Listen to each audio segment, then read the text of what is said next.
Easy melodic techno melodies. I guess that is today's video. Let's go do it right now.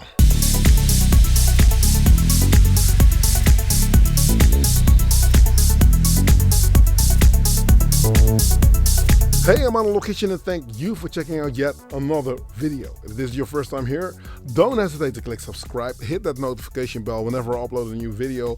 You'll be kept in the loop and you will not miss out on anything. Stay tuned till the end of this video. I'll tell you all about the Mixer project. I'll tell you all about Discord and Patreon. Of course, I will divulge who the new patrons are. I'll tell you about the Johann Sebastian Bach challenge. There's much that I'm going to tell you, so hang around till the end of this video. Now, I got a comment on the channel, on my YouTube channel, saying, okay, so it's cool to make melodies, but what if you're not that good at playing melodies? Is there a way that you can make music without having to study a lot of musical knowledge and stuff? Well, I'm going to really get into the nitty-gritty of easy to play chords. There's only going to be one chord where we don't have to worry about knowing which notes we are going to play. So we're going to combine a few things together. We're going to just like play stuff in a rhythmical way, and we're going to just like stay away from all the black notes on the keyboard pretty much. So I will tell you where you need to go and how you should approach it. Something's got to do with the sounds that you choose as well. So if you've got deep bass sounds, you'll stick them in a different place than when you play chords, or how a chord would work. I will explain it to you, and hopefully this is going to make sense. This is not an advanced course on how to play music though. This is pretty much like an entry-level sort of like thing, but to get convincing results when you want to make some musical stuff, because at some point, whenever you produce for a long time, if you don't play any chords, you will get into a point where you have to at least know a little bit about it. So we're going to go really easy peasy, and if you're a beginner, this might be for you. If you are advanced, then maybe I can give you some points on how to approach it from a different side. If not anything else, let's go head to the live set and let's see if we can make it work, shall we?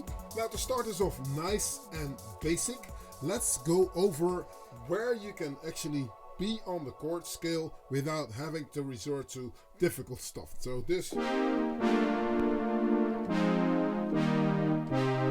no, that's not what's going to happen. So you shouldn't make it too complicated, really, right? So what I'm going to do is I'm going to, instead of play a C minor chord, this is the C right here. If you don't know where the C is, look for the two black notes and the one adjacent to it. This will be the C. But what I'm going to do is lower my hand by two white notes to the left. So I'm going to go to an A. And then I'm going to skip one note, play the second note, which was a C, skip one note, and then play. And now I've got a triad, meaning three notes that I'm playing. All right, makes sense, right? Why am I going to A? Because if I'm doing this, it doesn't really sound. So here you can go down. Those four chords, you don't have to mess around with like black keys here, which would be different if you were in a different key. If I'm going to do this, see, now you have to just know where you are if you're doing the same thing in C.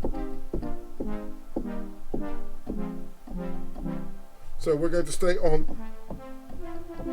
Let's lengthen the notes. I'm playing the OB6, by the way, so if you're wondering why the subsequent all of a sudden plays polyphonically, meaning more notes at the time. Now, what I will do is, instead of the, I'm going to go for an 80s vibe. That's why I got this 80s kind of sound. It's on the OB6. It's preset number 82, if you want to know what it is. So I'm going to go like,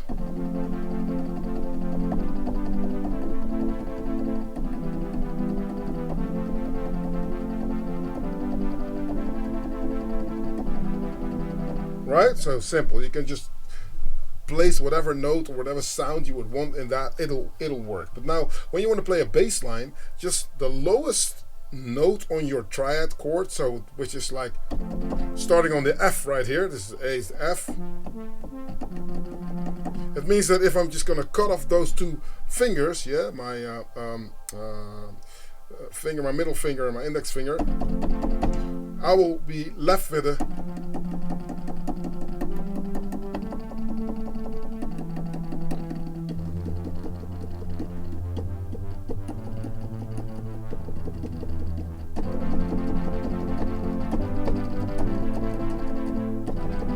just makes the whole thing richer, right? Now, another thing to note is if you want to make it more interesting and you want to look like you know what you're doing. If you're here,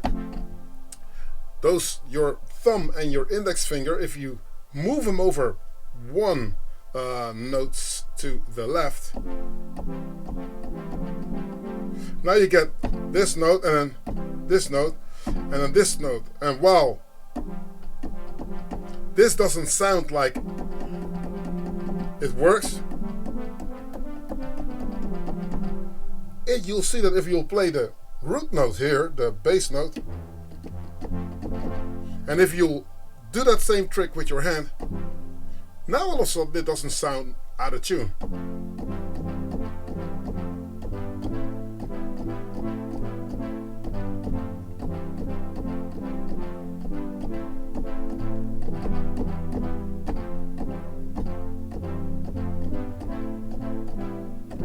Shoot, you can do a lot of stuff with that. So staying here, you can obviously just follow what this note is playing.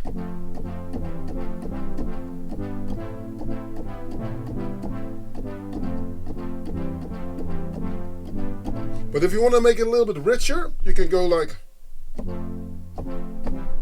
so. This is saying here.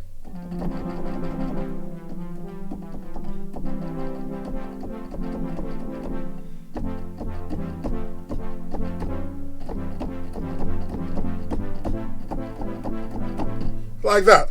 And I like to stick that in my music a little bit, you know, but sometimes I'll also go to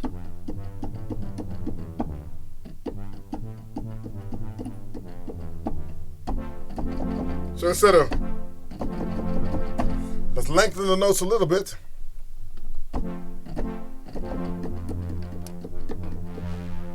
Ooh, nice.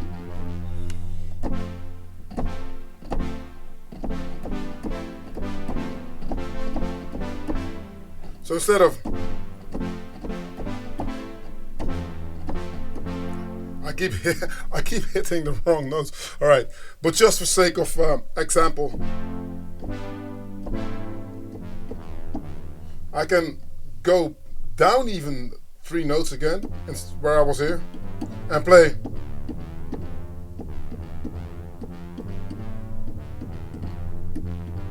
So start on the D, which means that now it's going to be, instead of the, it'd be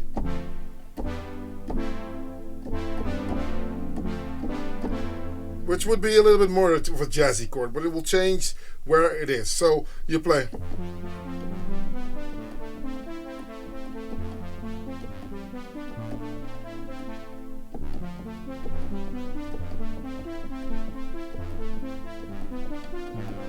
So you can just go wherever you want to go. So I don't want to make it too complicated. I will just go in and see if I can do something with this 80s vibe that I have, because 80s is pretty much in right now. You know, this is the vibe. So melodic techno and the 80s sort of like retro vibe is something that I'm really into. So let's see if we can do maybe a Stranger Things type kind of chord, which be like.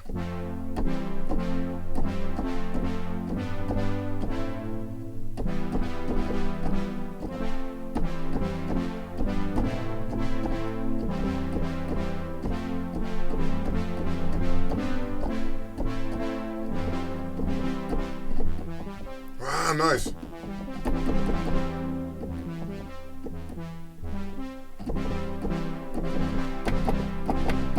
So this would be the root note, but I have, you know, moved it over. Would be the C chord, but I'll go.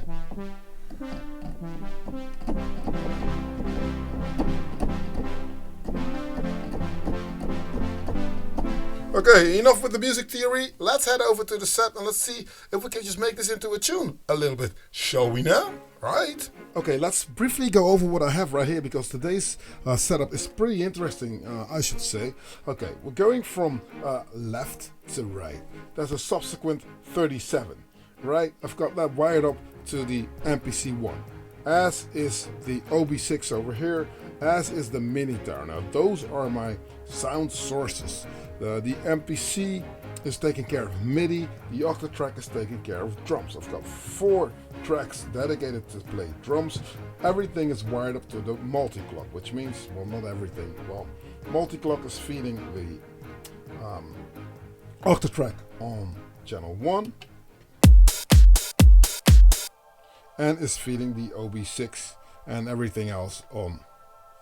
You know, I mean, you can see that it's moving right now, which means that I can play my chords. This thing is amazing. I have been trying out on how to work it, and I thought, you know what, let's just work it the way I'm doing it right now. So one thing dedicated to drums and maybe top loops and stuff, and then this one's taking care of MIDI, which means that on my MIDI page here, on the next sequence page, you can see that this is going to be one song, and then the next row is going to be one song consisting of 4 different sequences, and then I'll just build it up, and the last sequence is going to be either a transition period, sequence, or it's going to be an empty sequence on which the tracks that I have selected are still there, but I get to play something live then. So whatever I will do gets recorded on this 4th sort of bit, and then you'll just like move over to the next page and just like and so on and so forth. That's how I've set it up right now. So I've got more flexibility.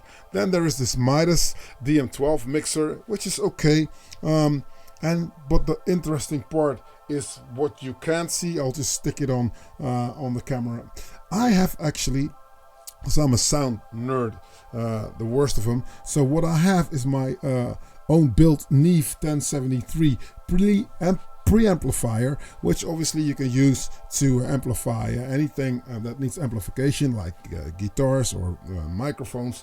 I'm, however, using it to amplify this mixer because there's something with those transformers in here that work in a Neve desk that are absolutely amazing to use. Now, similarly, this goes for the kick drum that I've got routed through my API launchbox. So I've got 2 modules in there. One is an EQ, the 550B, which is a 4-band EQ, and then that will go through the 525 compressor, and then it gets fed back to the desk, and that'll just then go out of the stereo into this Neve 1073. So that's it, the transients and the sound is completely different, and I love it because I don't want to oversaturate certain things, but this is just an amazing way of having more control, and it's more of a live thing that way. So if you know about outboard gear, especially EQs and stuff, you know what I'm talking about. It makes the sound completely different. Now, what I have is what I just played you. So let's do that here. I've got my, getting out of this page here, I'm on the OB6 track, by the way. So I've got the 3 tracks here. One is going to be my mini, and the second one is going to be sub.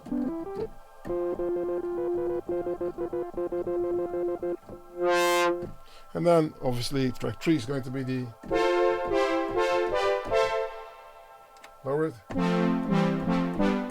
Now the beats are pretty simple. Let's see what the beats are all. I'm on 125 BPM if you want to know. So let's start with the beats first. Easy peasy. Let's lower my headphones because I'm deafening myself right here. Alright, a little trick. Let's stick some reverb on my master. That will work. Double click here. Double click, dark verb, yes. Automated, so I'm holding this.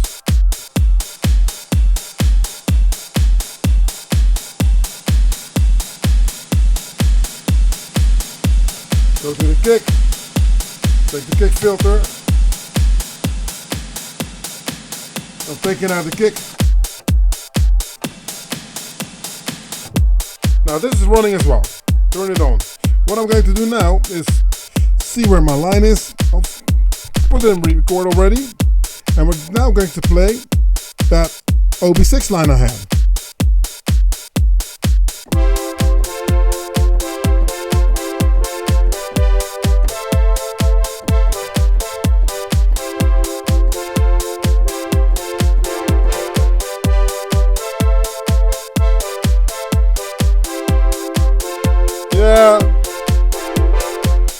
to make sure that I'm playing it correctly because, you know, 5, 6, 7. Hey, hang on. This is going to be on.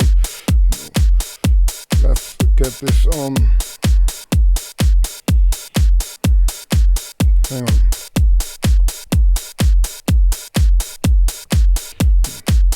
We're not supposed to play triplets here, you know what I mean? So it's on. Okay, get out of there. Get out of here. 2. Yep, nice.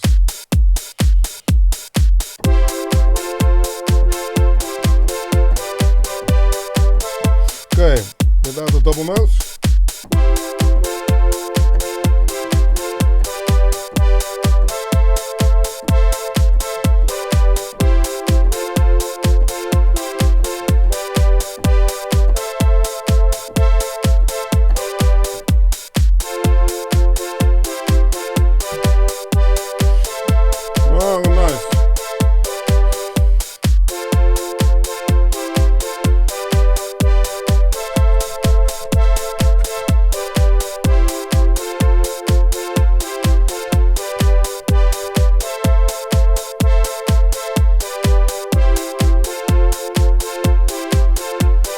Get out of record mode, filter it down.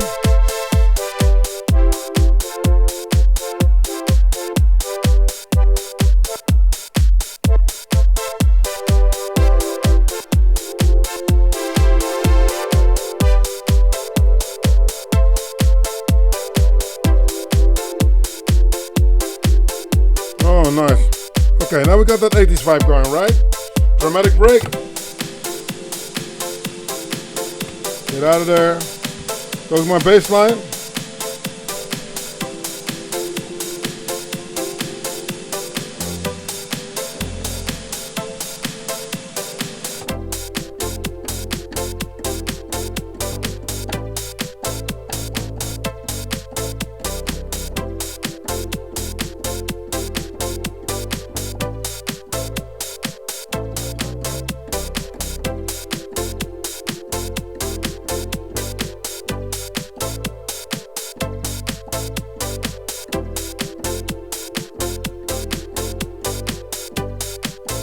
Okay, record it in.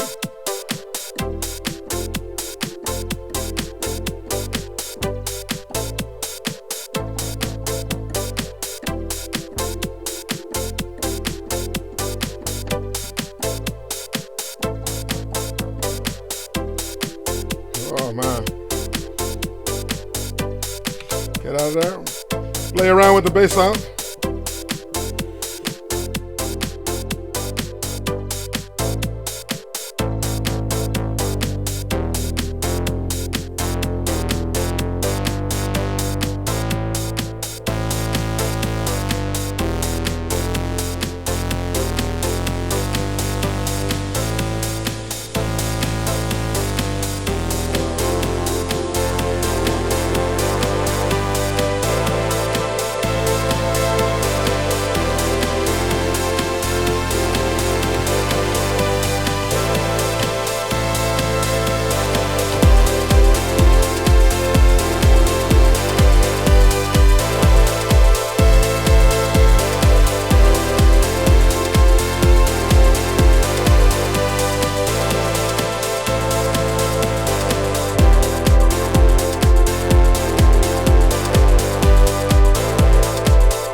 It sounds like I know what I'm doing, which is what you want, right? Okay, now what we're going to do is mute the chorus for a second and focus on this. Now, remember the notes that we were playing? Let's see if we can play something with a sub, yeah?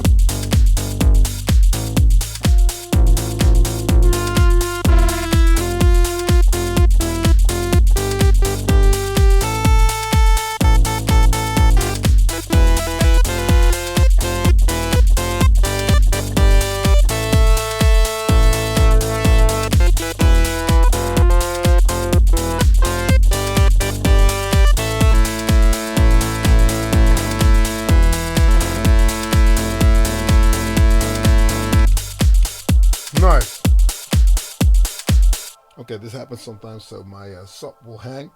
I'll just clear everything. This is a paraphonic sound, by the way, so it plays two oscillators simultaneously, which means that you can play a harmony with this. So if you play from the minute you start to play more notes,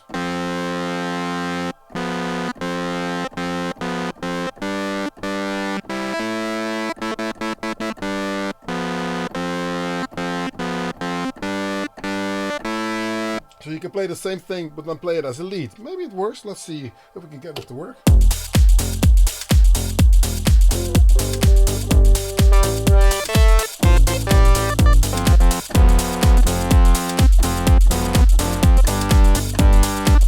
I'll record it in though, not sure.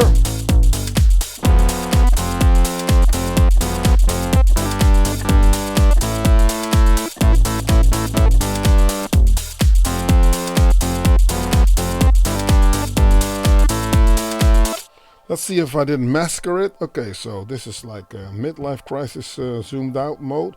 Let's just make sure that we'll just go in, nudge it, which means we're going to just place all the notes there. Sometimes it just picks it up on the wrong measure. There's one note that's not supposed to play, I can tell you that now. So obviously it's not going to play anyway, but you know what? With note priority and everything, we don't want it. Now, with paraphonic mode on the subsequent, you have to make sure that most notes are as all equally long, otherwise it'll start just fiddling about with giving priority to the notes that are played and not being played. So I will quick fast lengthen all the notes that I have. So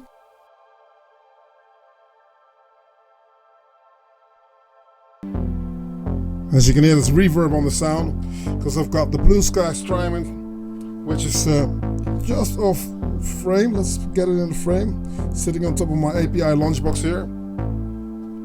Alright, now let's see how this pans out with the keys that we had.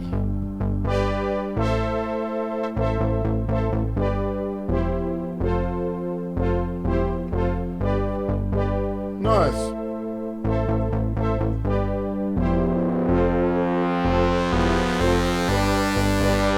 Play some beats.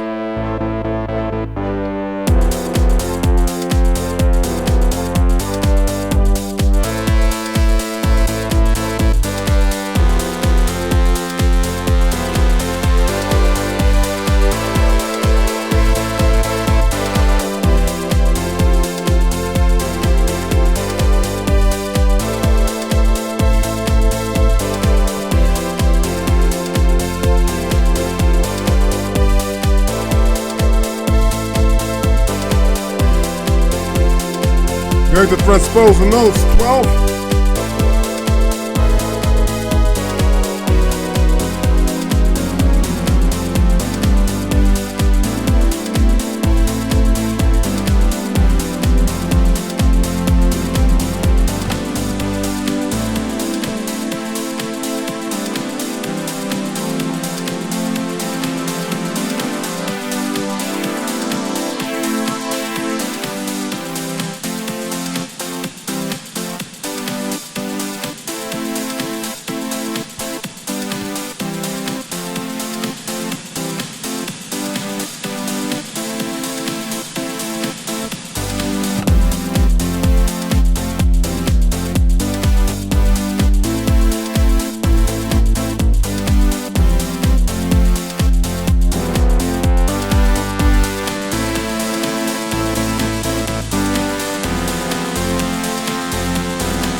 And the thing with this is, you know,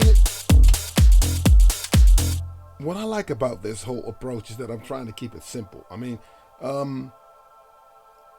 I know how to play chords. I know chords. I've been in music school for a huge portion of my life.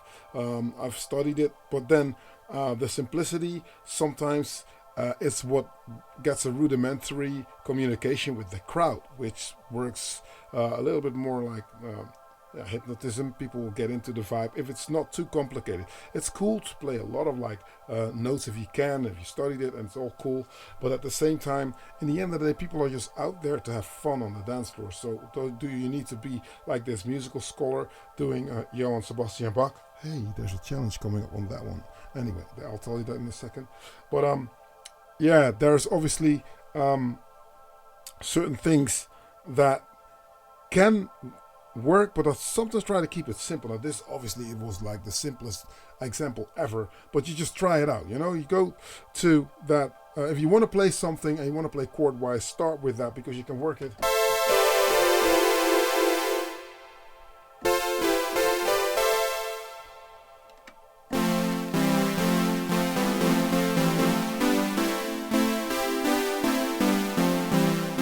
You know, it's simple, and you just try it out. That root note, as I told you, play that with a different sound.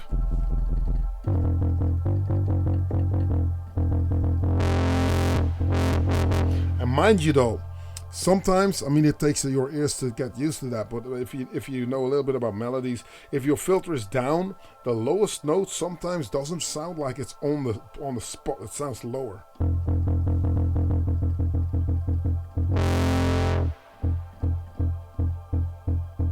As you can hear, it's like almost like half a note lower than what it usually is. So keep that in mind, because it does sound like it's out of tune, which it's not. But you know, sound design and the way you layer your sounds, very important too. So use those things to your to your advantage, really. Try and just play the way you want to play. Now, the way I do it also is because I don't use a lot of tracks on my MPC. I just play certain things in solo. Like now, if I'm not relying on everything coming from the MPC1, like drums and everything, for instance, it's easy for me to just like stick it in solo and have something played there already. So I've opted to give myself ample opportunities to also like isolate sounds. So if the beats are here, it doesn't matter what beats I'm playing this. What kind of beats I'm playing from here. I can go into breaks, I can go into different kind of vibes. My music will always stay on top of that, you know, and I'll lay it and mix it so that everything will fit together like a jigsaw puzzle, which is nice because vibes do change, and if you can adapt to the change in the room, it gives you a little bit more control of where you want it to go. And that goes also for this mixer. There's pre-fader listening on there, which is very cool. If the music comes out of the stereo, then obviously the crowd doesn't hear, but you can just play certain things in solo on the pre-fader listening, so you can fiddle about with stuff before the crowd actually hears it. Now that's a cool thing, you know. I think that is that. Also, something I forgot to mention, I've got a Johann Sebastian Bach challenge on my Discord and Discord page. So there's a link there on this month's challenge. So if you want to just like get into classical music and work that into your dollars live set, well, I'm going to cheat a little bit. It doesn't need to be dollars per se, but there's brownie points for people if you use it dollars. And then obviously there's some prizes up for grabs as well. I think Pioneer's throwing in a headphone, and there's some more stuff. Now this is my setup. Yeah, I can hear a lot of people on the Discord going like, oh heavens, and you had the room tidied up, your place tidied up, but it's going haywire again. Yes it is, and I'm loving it. Right, thank you. The other guy will tell you all about what's happening. If you've got more questions than answers, you need more information, enroll now. There's a discount because the course is not yet finished, and in May everything should be filmed online. Go to analogcourses.com. Hey, I'd like to welcome Aaron Barrett, Nishant and Grim Baker and Circle as my new patrons for this week. thanks for supporting. Thank you for supporting the channel, because I mean 11K subscribers is where we're at right now, so things are going up and up. Now the thing with Patreon is the connection with Discord. Discord is an amazing app where you get to talk to me, you get a little bit closer. If you've got questions, no answers, or you know, you want to meet like-minded people, talk shop about how we actually do this dollar stuff, or talk about synths, talk about gas, you know, that might be your one-stop shop to actually get into the community. It's really cool. After this video, we always do video chats, we talk about stuff, and I know for a fact it's just really cool. What I'm trying to do is like connect my community in such a way that it's not only just me talking to you about certain things, but also like, can we get in touch? If you're in the neighborhood, can you come to my club and play over here? Can we make some records together? Can we stick our music on vinyl? There's so many stuff that we can actually do, as I do believe there's strength in numbers, and that's what I see happen, because I didn't expect this channel to be blowing up the way it did, and it does. So thanks to all you new subscribers, also people that are not enlisted on Patreon. Thank you for watching. I mean, if you're taking out the time to be hanging around this far into the video, you're an absolute superstar. All right, now, okay, why is my phone going off? It's always going off. Thanks ever so much. Now listen, I'm making this mixer. I'm doing it together with a mate of mine. He's also a patron, by the way, and we're completely like figuring out on where stuff is going, you know. So is it going to be one PCB? Is it going to be multiple PCBs stacked on top of each other? Is it going to be inline, or is it going to be like all over the place? How does this channel work? Is it mono stereo switching? How does the filters work? Where does the cutoff frequencies lie? Is it going to be EQs? Is it going to be filters with sweeps? Do we need output transformers to saturate? Do we need inserts on channels? Much things that I don't really see on a small form factor performance mixer is what I think that I'm missing, right? So there are DJ mixers, there are studio mixers, and they all cater to a certain spot, but they pretty much steer you in the direction of you either need to be a DJ or you need to be a producer. But what if you are both, or if you want to combine both? Can you play vinyl with that same mixer? Can you stick microphones on that same mixer? You know, how does it sound? Is it portable?